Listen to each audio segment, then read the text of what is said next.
groupe Fred Zeller de la Libre Pensée de Dordogne vous présente sa chronique hebdomadaire.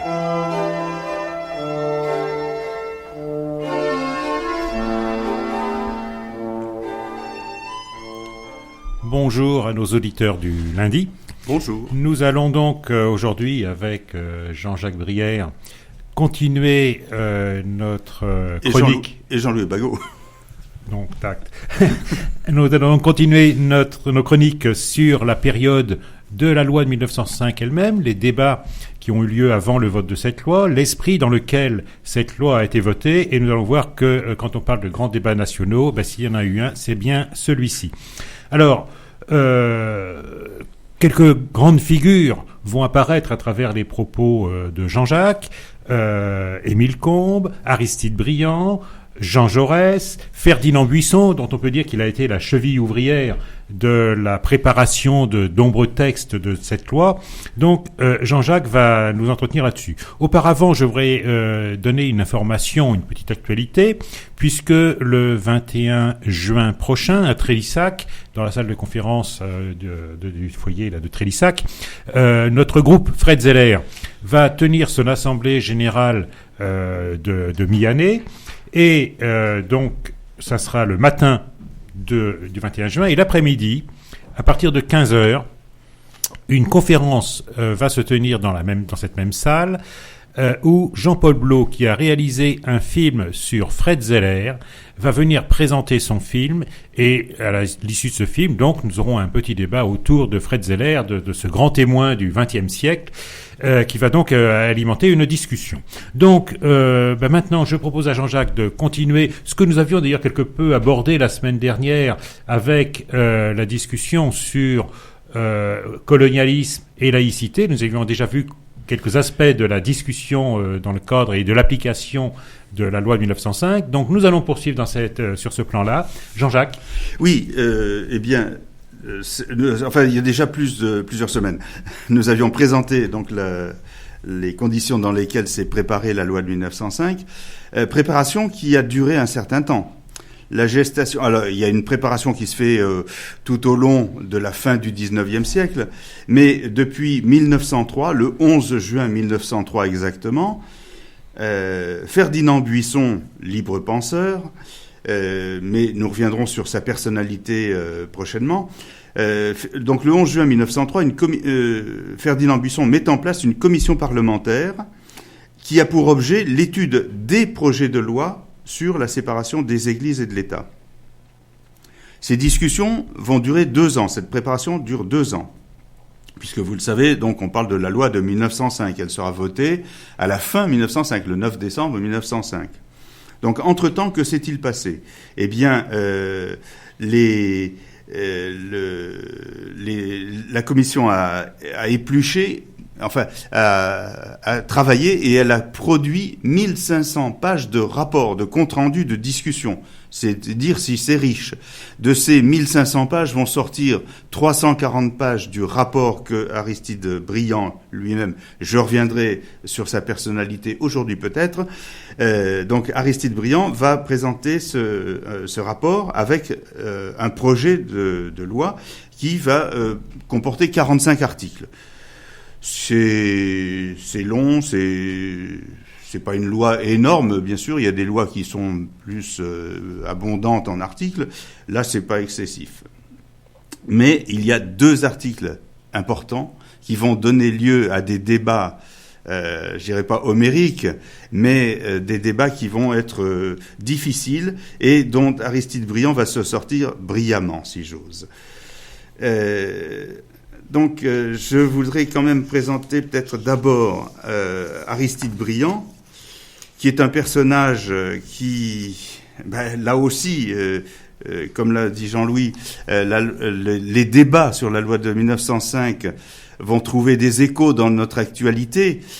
Là, peut-être que le personnage d'Aristide Briand va trouver chez vous, dans vos mémoires, quelques échos d'actualité. Je ne nommerai personne. Donc, nous sommes sous la Troisième République. Troisième République, je le rappelle, qui naît en 1871 après l'écrasement de la Commune. elle est née le 4 septembre 70 avec l'écrasement de l'Empire de Napoléon III. Et donc cette république qui en fait est une sorte d'attente de la monarchie avec MacMahon, comme l'avait rappelé Jean-Louis d'ailleurs, eh bien cette république pose des jalons très importants de ce qu'est la République.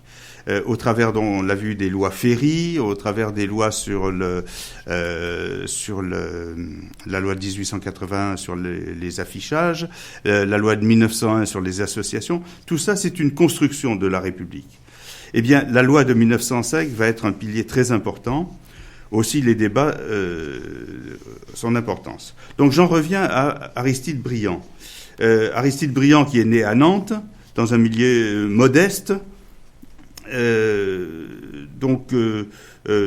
y a eu des calomnies sur son enfance, mais en fait, il rêve d'être marin. Il croise Jules Verne, nantais lui aussi. Et d'ailleurs, Jules Verne s'est inspiré sans doute du personnage de Briand.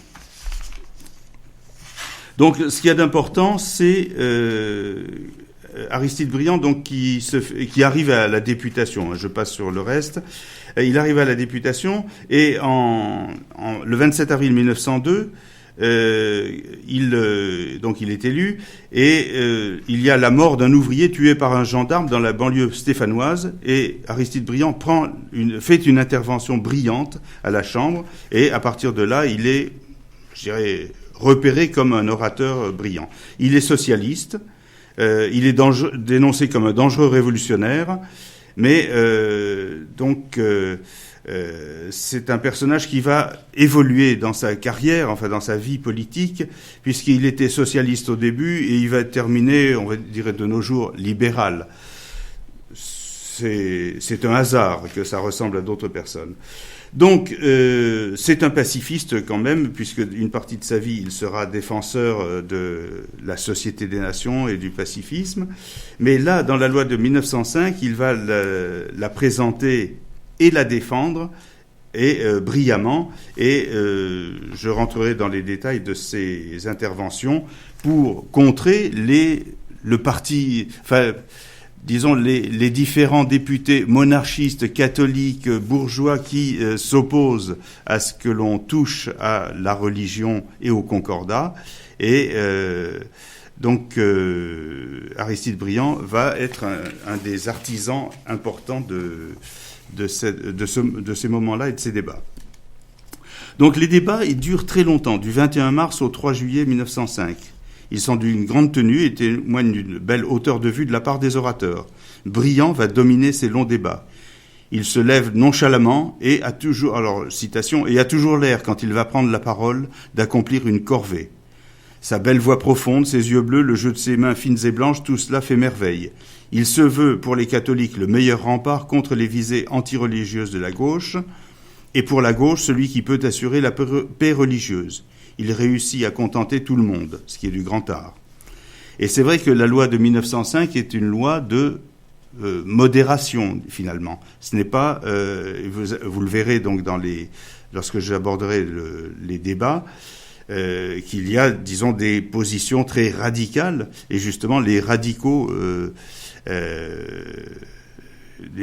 qui veulent aller trop loin vont être combattus par Aristide Briand, qui va leur rappeler qu'il y a des curés dans l'Église catholique, il y a aussi des évêques, il y a même un pape. Que voulez-vous ? Ce sont des mots qui peuvent écorcher les lèvres de certains d'entre vous, mais qui correspondent à des réalités.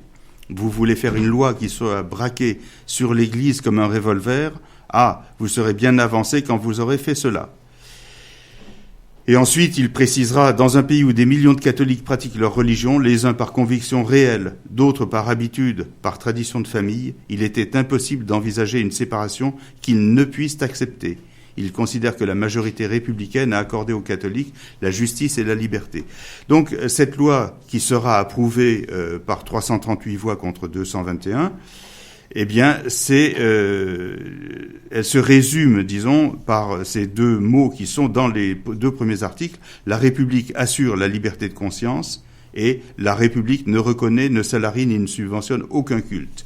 Mais ces mots qui aujourd'hui sont rentrés dans les mémoires, ces mots seront difficiles à faire passer dans l'écrit, dans le marbre, disons, dans lequel est écrite la loi.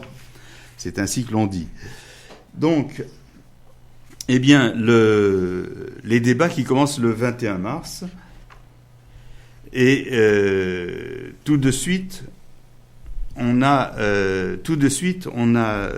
un député qui s'appelle Georges Berry, qui essaye de faire repousser la loi à la législature suivante. Briand prend la parole et lui explique que c'est tout de suite qu'il est nécessaire de faire cela. Je vois qu'on me signale que l'heure a tourné, hélas, donc je vais vous convier à écouter la suite à la prochaine séance, lundi prochain. Exactement. Je pense que c'est un sujet qui va alimenter notre chronique pendant plusieurs semaines, puisque c'est quand même quelque chose d'extrêmement et garder le suspense. Important.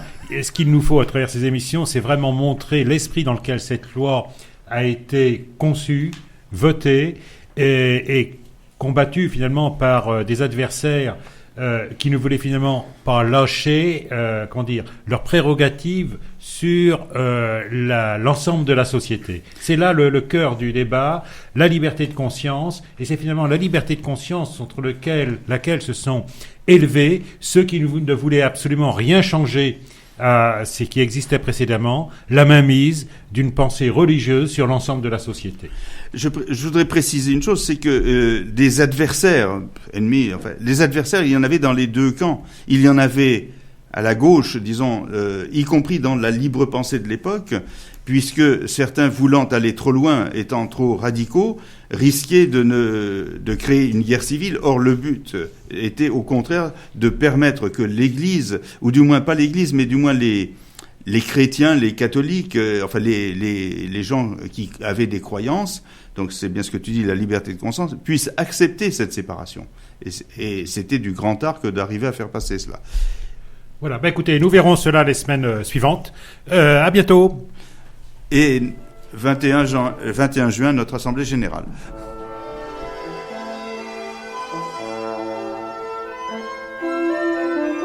Vous venez d'entendre le groupe Fred Zeller de la Libre Pensée de Dordogne.